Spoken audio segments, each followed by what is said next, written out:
Yeah. Oh, Whoops. man. What's that? I'm sorry? I was just apologizing for calling a little late. Oh, that's all right. So, tell me, what's been going on with Diecast these days? Not too much. Just trying to, get out there and tour and stuff like that. We're just kind of new stuff. The tour got canceled. I can't really hear you. Well, I just said we're just trying to get on tours right now. And since the Nothing Face tour got canceled, we're just kind of writing new material right now until we get on another tour. Yeah, I heard that you're doing some dates with Alice Cooper. Yeah, we have the same booking agent as Alice Cooper, so we're going to do, I think, 8 or 9 dates with him starting on Halloween. You looking forward to that? Yeah, that should be pretty cool. What's that? I'm sorry, go ahead. Oh, I was just going to say we couldn't believe it when our booking agent told us about that. It was pretty funny. Very odd bill. Yeah, that's what I was thinking. You think your fans are going to come see? Honestly, I don't know. I mean, I know there's a bunch of kids have emailed me about it already who've been excited about it, but it's definitely not like the typical show that we play, and it's definitely a lot more expensive than the shows that we usually play. So honestly, I don't know. I mean, the tickets are like, opposed to people that usually play like, somewhere from $8 to $10 to see us.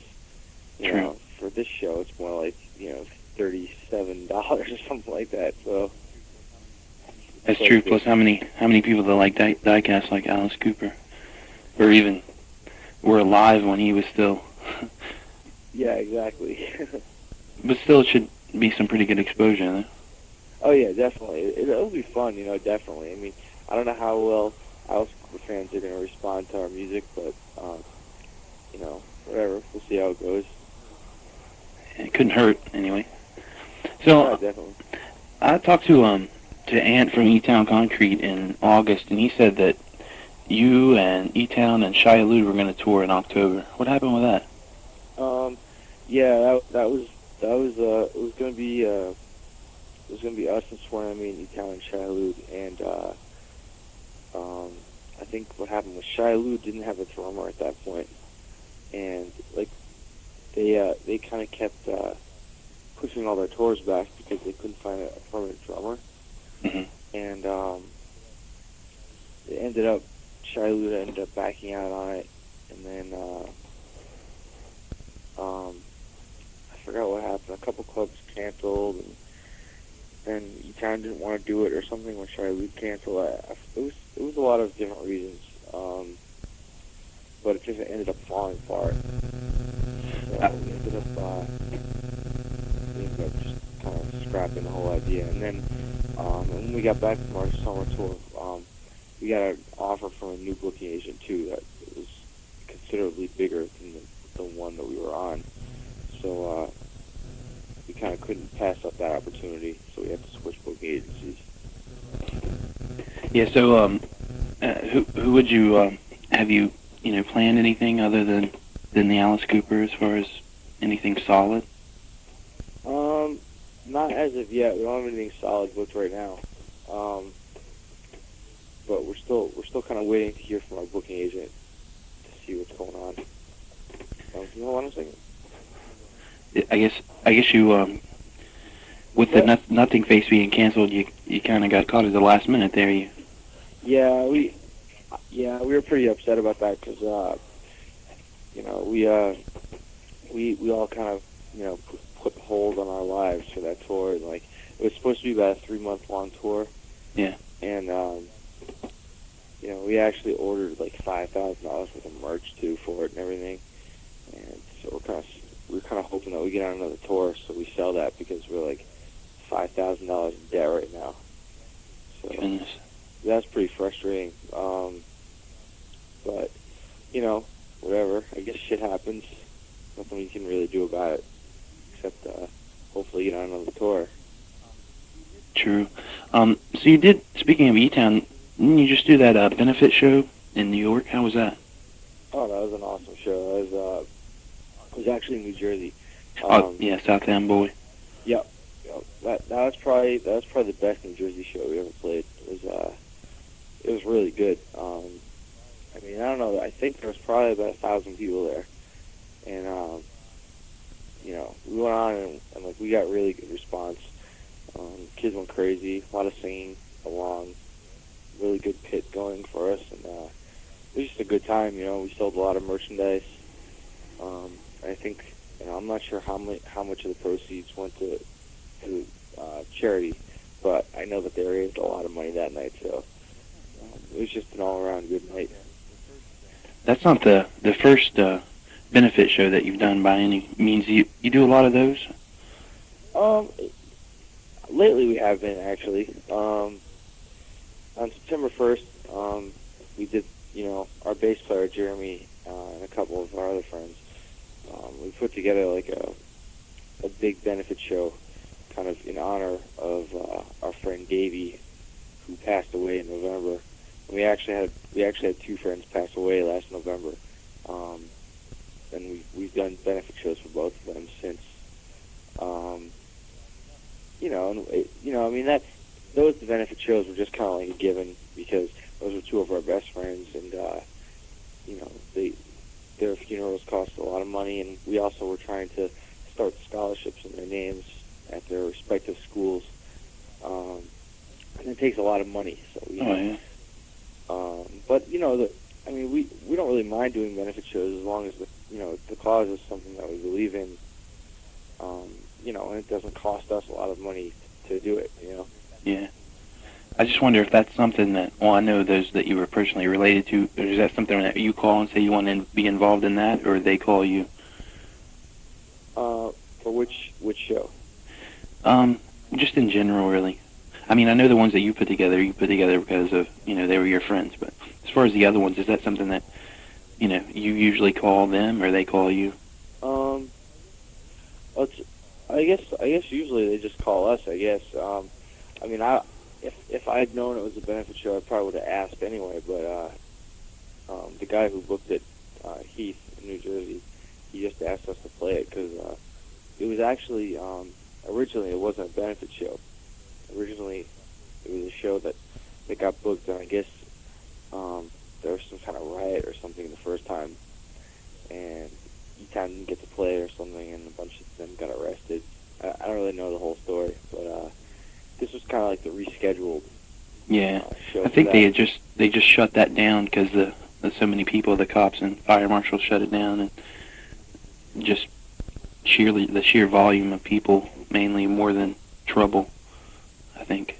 But I guess I guess they couldn't get Candiria for the reschedule, so they asked us to take Candiria's spot. But then, you know, also, you know, in between the two shows,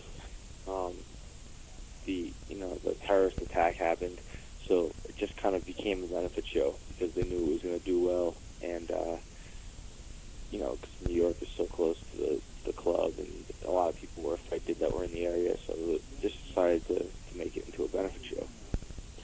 You're also doing a CMJ showcase pretty soon, right? That's rescheduled too. But. Yep, that's right. Actually, that was kind of like the one thing that happened that was good because of the cancellation of the tour, because we would have missed the rescheduled date if we had gone on the tour with Nothing Face. Is that your first CMJ showcase? No, actually, it's our second one. We played last year also, but last year, you know, we didn't have an album out, and we were kind of, you know, more of an unknown band on it.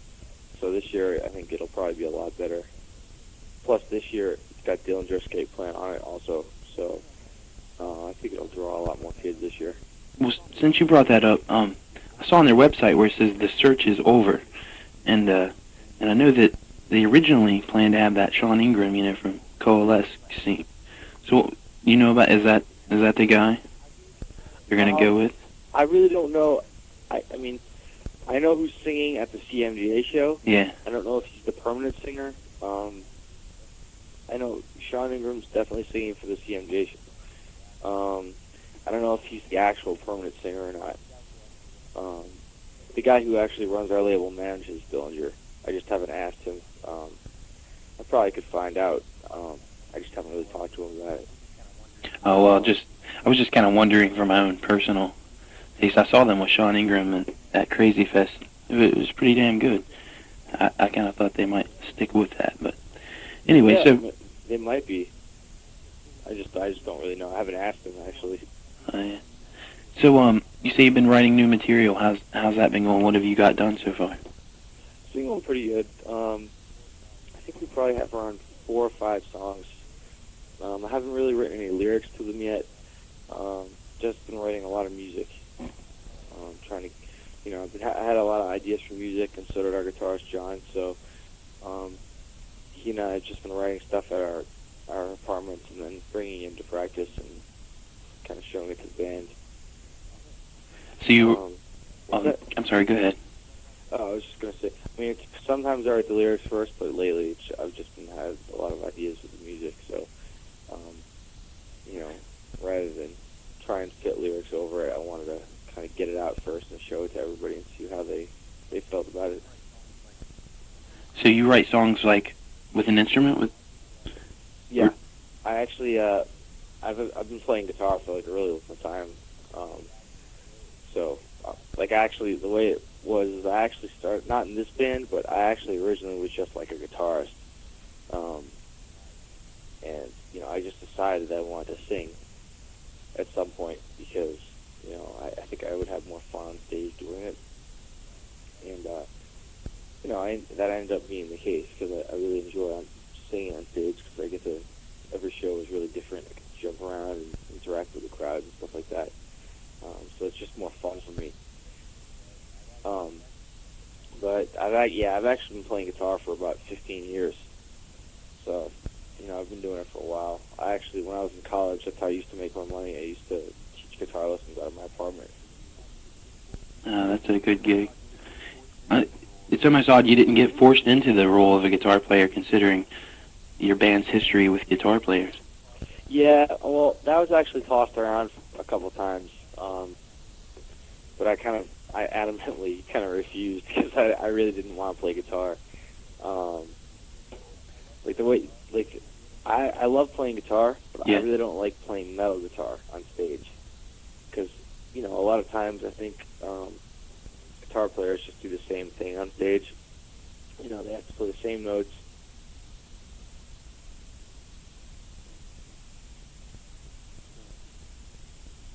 You still there?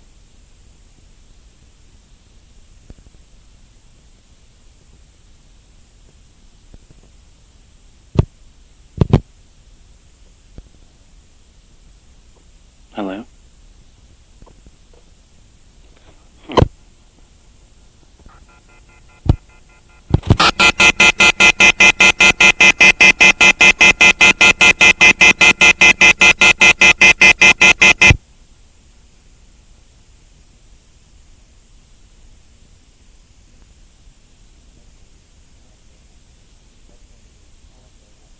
Cell phone, I just lost the signal for some reason. That was really weird. Oh, that's right. I didn't know what happened. I'm sorry about that. It's all right. And then where the phone line's plugged into the tape machine, I guess it rang busy or something probably. Yeah. I finally figured that out. So anyway, you were saying that you don't like to play metal guitar on stage. Yeah, I prefer to play different styles of guitar when I'm on my own. Like I actually am a big fan of like playing jazz and blues and stuff like that. Just because I get to improvise and have more of a challenge. So I enjoy playing that stuff more on guitar. I enjoy writing metal guitar, but I don't enjoy playing it live. That's why I never really hear people say that you have jazz influence. Do you ever plan on putting any of that? Because I know a lot of heavy bands like Helmet and stuff have used jazz timing and everything. You ever kind of put that in with the metal? No, not really. We always kind of just had our own kind of straightforward thing going. None of the other guys in the band really liked that stuff, so I never really tried to push it on them. And that's totally cool. I understand that completely. don't know. I mean, I never really thought about it. I suppose I could try it, but I don't know if that would really fit with our sound, you know? True. I've had riffs that I've written that have kind of been like a little bit experimental, and then I just decided, you know, it doesn't really sound right for us, so I just kind of scrapped them. You know, like I try and stay away from being one of those like noisy bands because that's not really my thing. Uh-huh. You know, so I don't want to make it too complicated. So, the new material is pretty much like Day of Reckoning, or has? Because I know a lot has been made about you putting like melodic parts in your songs. I just wonder if you've gone more that way or more another way because of that. It's a lot the same, but I think actually it's a little bit heavier than Day of Reckoning, actually. And the drums are doing a lot of like really cool things too in the new songs. I'm pretty excited about that. Like I said, I haven't really written any of the lyrics yet, so Yeah. I'm not sure which parts are going to be you know, screaming. So I'm not really sure about the melody yet, but there's definitely melodic parts, you know. I mean, I think that's definitely a big part of our sound now, so we'll probably stick to that. I think, like, if you look at the difference between Undo the Wicked, our first EP, and then Day of Reckoning, I think we definitely got more of the sound that we wanted with Day of Reckoning. So we'll probably try, it'll be more in that vein, definitely.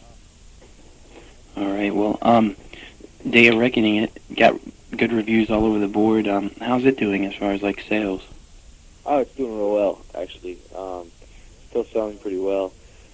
The only thing that's held it back a little bit is that we don't really have any European distro. Yeah. Because our label's been trying to like make a deal with a bunch of different distros for that, so it's been taking a while. Which kind of hurt us a little bit sales-wise, because there's actually a lot of fans in Europe. Oh yeah. Are waiting to buy it and they can't, you know. And we've been waiting to go over there for a long time, and it's really not a feasible option for us to go over there. We don't have any distro there, so it's kind of been a setback a little bit. But other than that, it's like, you know, I mean, we only have American sales and pretty much Canadian sales, and it's been selling very well.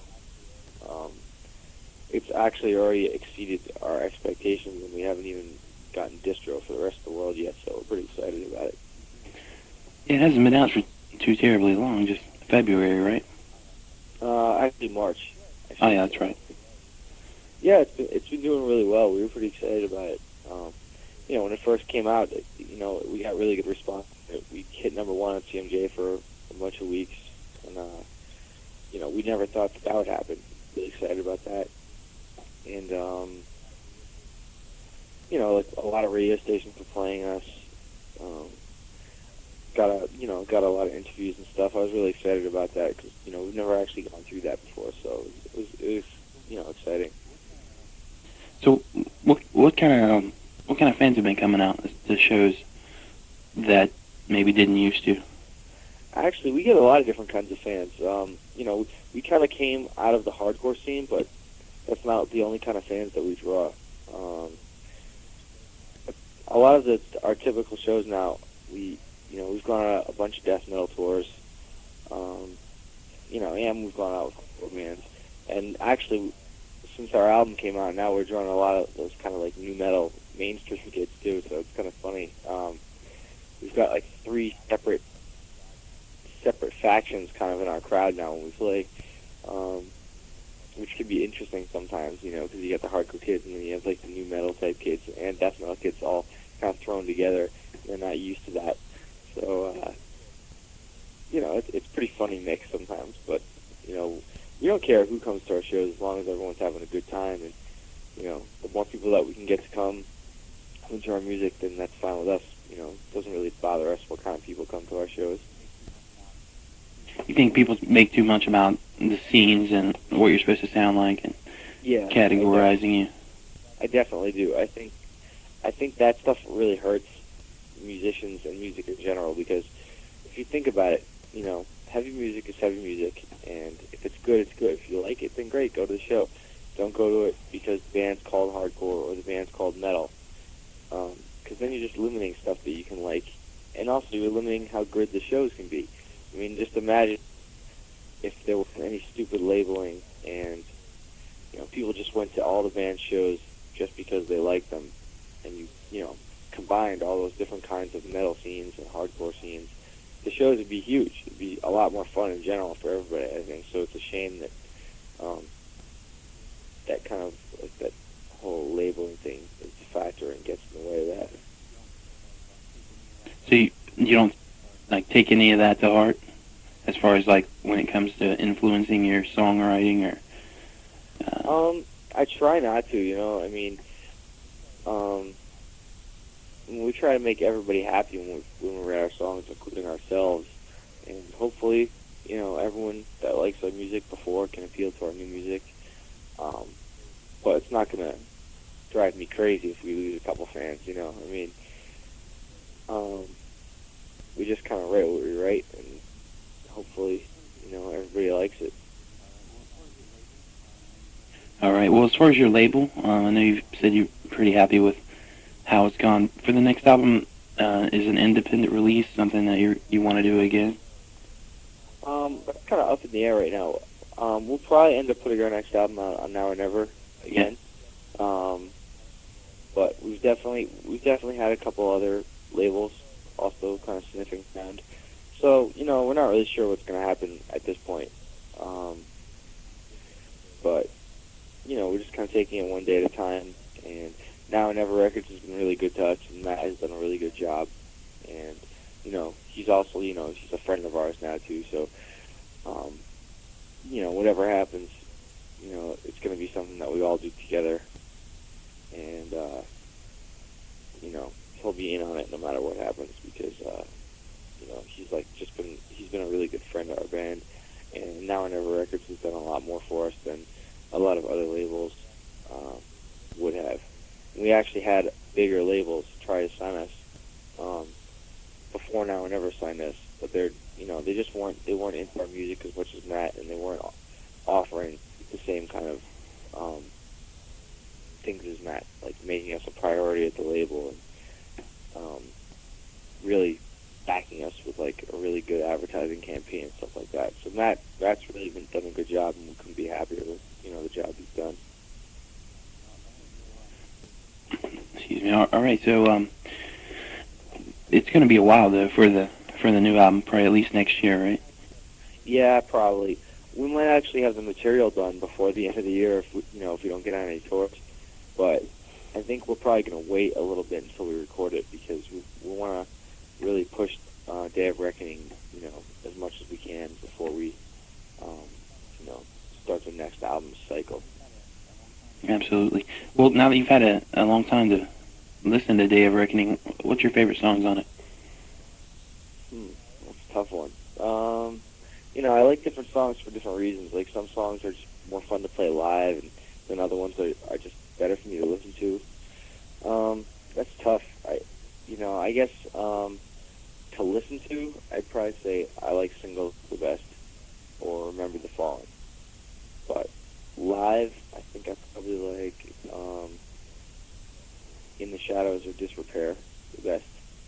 They're just different responses, True. Disrepair and In the Shadows are really kind of upbeat and get the crowd moving and jumping around, and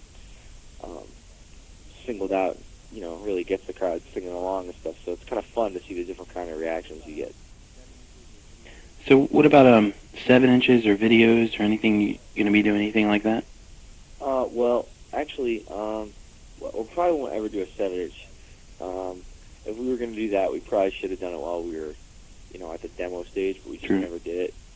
I think at this point we'd probably, I don't think any label would pay for us to do a 7-inch, because the labels are actually starting to shy away from that anyway. Yeah. And, which is too bad, because I have a lot of 7-inches. I used to collect those like crazy. I'd love to have a Diecast 7-inch, but I just don't think it's too hard to get someone to do that, Yeah. As for a video, actually, we were just discussing that for Singled Out. You know what Ultimate Fighting Championship? Oh, yeah. Well, there's a new Ultimate Fighting Championship video game coming out for Xbox and Dreamcast and PlayStation 2. And they actually chose Singled Out to be on the video game. That's awesome. Who else is on it? Or do I'm you not know? really sure, but they're coming out with a compilation too, and it's gonna have like Slipknot and Slayer and like all these on it.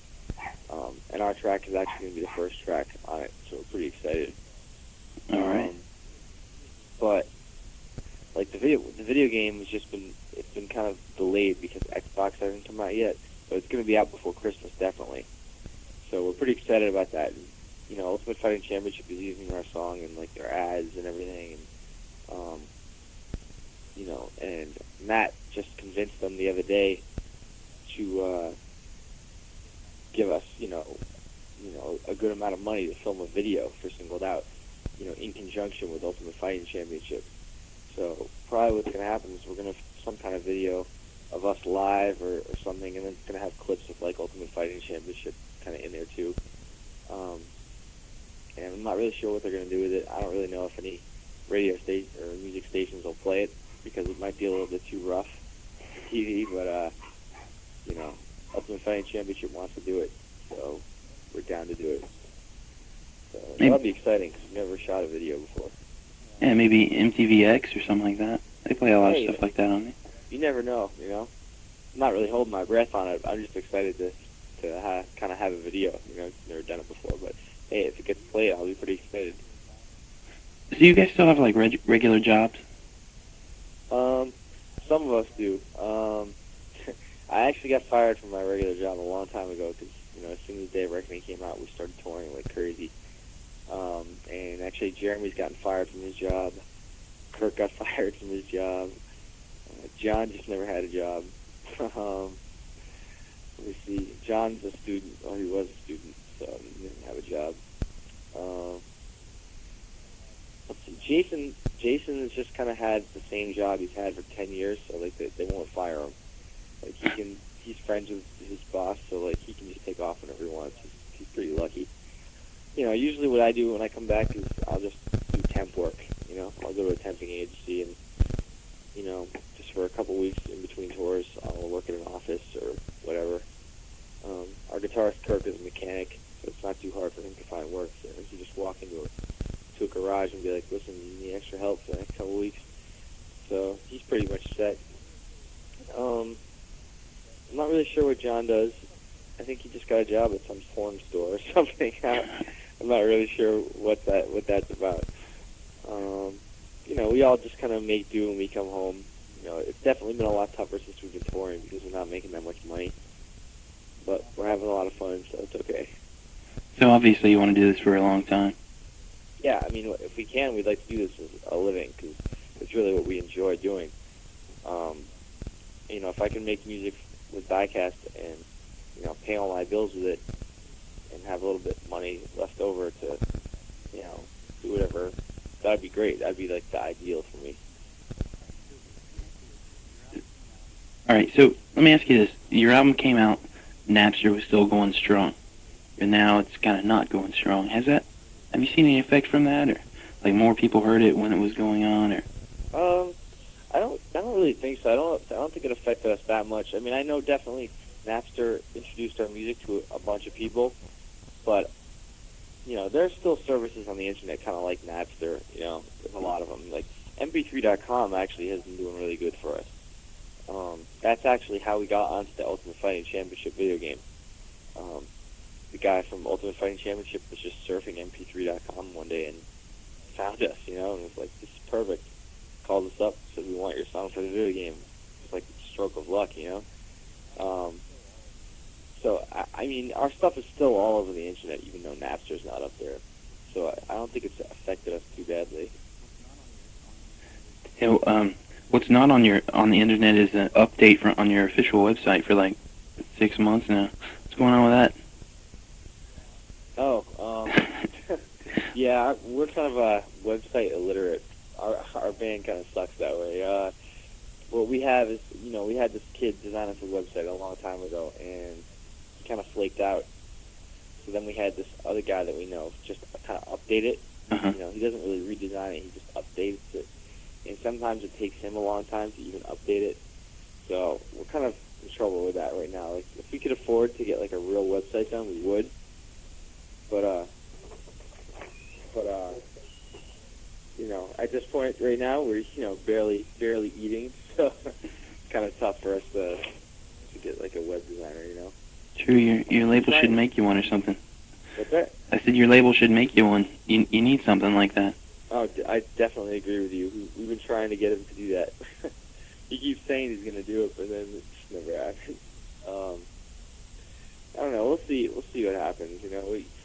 We've had a couple kids trying to offer us to do it for free, so I'm just probably going to say, hey, put one together. If it's good, we'll just stick it on there, because I hate the website, too, to be honest with you. I was never a big fan of it. All right, well, listen, man, that's all I have for you. Do you have anything you'd like to say, or any plugs or anything? I guess, just, everyone just come check us out. You see us coming to your town on tour. Try and check us out if you can afford the Alice Cooper tour. Should be interesting. I hear Alice Cooper's got a huge stage set and puts on a crazy show. We probably won't have much room on stage because he's got all these props and stuff, but that's all right. It'll be. True. Just remember this. I saw this tape of the Deftones opening for Kiss in 1996, and they got booed by like the whole crowd. So. Really. It says nothing about you. Yeah, like by the whole crowd, and they were just like totally making fun of the crowd and playing REO Speedwagon songs too. So well, we've got a good repertoire of songs to make fun of the crowd with, so if that happens, we'll be prepared, I think. All right. But whatever, we'll see what happens. Hopefully, we don't get bottled through this, but if we do, as long as I don't get hit in the head, it'll still be a good time, Yeah, it must be like you're at home in the hardcore scene. Yeah. So listen, man, my wife's like the biggest fan. I want you to say hi to her. Her name's Jennifer. Oh, sure. We say your name and from Diecast and sure. Hello to Jennifer. All right, here you go. Hi, Jennifer. This is Colin from Diecast. Nice to meet you. Thanks for listening to our See, man, we've been trying to see you forever, right? And every time, like the last tour you did, you played Cleveland, and every time we get the dates, we're like, well, they're bound to play closer than that, but it's the closest you've played. That's like 300 miles each way. Where are you guys actually located? Huntington, West Virginia. It's like 2.5 hours from Columbus. How far is it from Pittsburgh? About 4 hours. We'd make that trip. Yeah, I don't think we've ever played, actually, in West Virginia before. We were supposed to. I think the show got canceled. Well, actually, my old girlfriend's from West Virginia, actually. Really? From Morgantown. Morgantown. That's where WVU is. We live where that Marshall University is. Not that you've heard of that, but... What's, like, the closest big city to you guys? Columbus, pretty much. Columbus, Ohio. How far is or that? Cincinnati, or Pittsburgh's not far. We even go to Cleveland sometimes, but it's got to be... How far is Columbia? Is it Columbus? Columbus, Ohio? Yeah. About 2 hours, 2.5 hours. It's easy drive. We did play there once.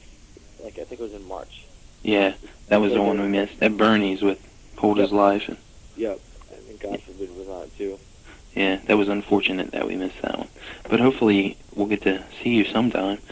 Yeah, actually, this Nothing Face tour, I think, was supposed to hit Columbus. Oh, it would have, definitely. They always do. So we were, actually, that Columbus show was really good for us, too. Like, we didn't expect much because we'd never played there before. Yeah. But kids came out when we played. It was really a lot of fun. Yeah, because she was totally disappointed by that Nothing Face. Like, we've seen Nothing Face way too many times, but she just wanted to see you. I even got her like a shirt for her birthday, though. She's real small, and it was like an extra large. So, but man, I'm really that's we all really right. wanted to do that tour so bad. It was really nothing to do with our end. It's just like a lot of things that I don't really know at this point. I don't even know the real story, to be honest with you. So many stories got thrown all over the place. Yeah. By so many people that I don't really know what happened, but all I've been doing like all week is just returning emails from kids that were disappointed. And, bad. There's not much. There's nothing we can do about it without a headliner. There's not a tour really. That's true. The bottom line's always money. It's always money. So. Yeah, I think that's probably what ended up being the big factor. But I who knows? Yeah. You know, I probably got 3 or 4 reasons from various sources. You know, Yeah. What are you gonna do? Yeah, exactly. Well, anyway, Colin, it was good talking to you. Glad we finally got to do it. Sorry for all the fuck ups, but Oh no, you know what? That was totally on my end, man. I'm really sorry about that. no That problem. was completely on my end. But look, man, next time if you play anywhere close, we're gonna go. So Definitely, definitely introduce yourselves. You know. Oh yeah. And stuff. That'd be cool. You know, I like your website a lot, so that'd be pretty cool. Oh, well, thank you. It hasn't been updated in a while. I'm sitting on like 6 new interviews I just did, and so as soon as I can find time to type them and get them up, it'll be much better. That's cool. Yeah, I mean, I've actually read a bunch of those interviews on your site. It's a good site. You guys have a good site. Yeah, we try. I wish we had more time. I wish I could get a few more people to work on it so that we could cover more areas. And plus, where we're at, you know, we have to travel at least 3 hours to every show, so kind of limited. Living kind of out that way. Oh yeah. Kind of get spoiled living in the Midwest because there's so many shows all the time. Yeah. Oh well. I mean, in the Northeast. We appreciate it more though. When we go see a show than like people live in Boston who go to a show every day, they don't appreciate that shit like we do, you know. No, I could definitely see that. Definitely. But anyway, I don't want to waste any more of your long distance, Bill. I know you guys are. But anyway, thanks a lot, and I'll get in touch. Oh, thank you very much for the interview, man. No problem, Colin. All right. Later.